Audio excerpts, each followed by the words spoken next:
একদম থেকে কালেকশন। এটা হচ্ছে ফ্যাব্রিক র্যাপার। প্রথমে দেখাই, এই হচ্ছে দেখো, মোটামুটি আমরা সবাই ভালোবাসি এবং সবাই জানি র্যাপার কিভাবে করে। তো তাই জন্যে আমি আজকে একটা র্যাপারের উপরে তোমাদের ভিডিও করে দেখাবো। এই হচ্ছে ফ্যাব্রিক র্যাপার। অনেকগুলো কালার পেয়ে যাবে ফ্যাব্রিক র্যাপারের মধ্যে। হোয়াইট আছে, কালার তোমরা পেয়ে যাবে, অপশন পেয়ে যাবে কালার। এটা ব্ল্যাক এর মধ্যে একটা দেখো ফ্যাব্রিক র্যাপার।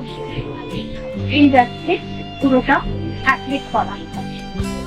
চলে এসে যা খরচা তার সিরিকেন এখন এই করলে স্টক তো যাবে খুব তাড়াতাড়ি। এসো, স্টক সারাক্ষণই আসছে, সারাক্ষণই শেষ হচ্ছে, কেন চলছে। কিন্তু তুমি তো ফার্স্ট কাস্টমার হবে, তাই না?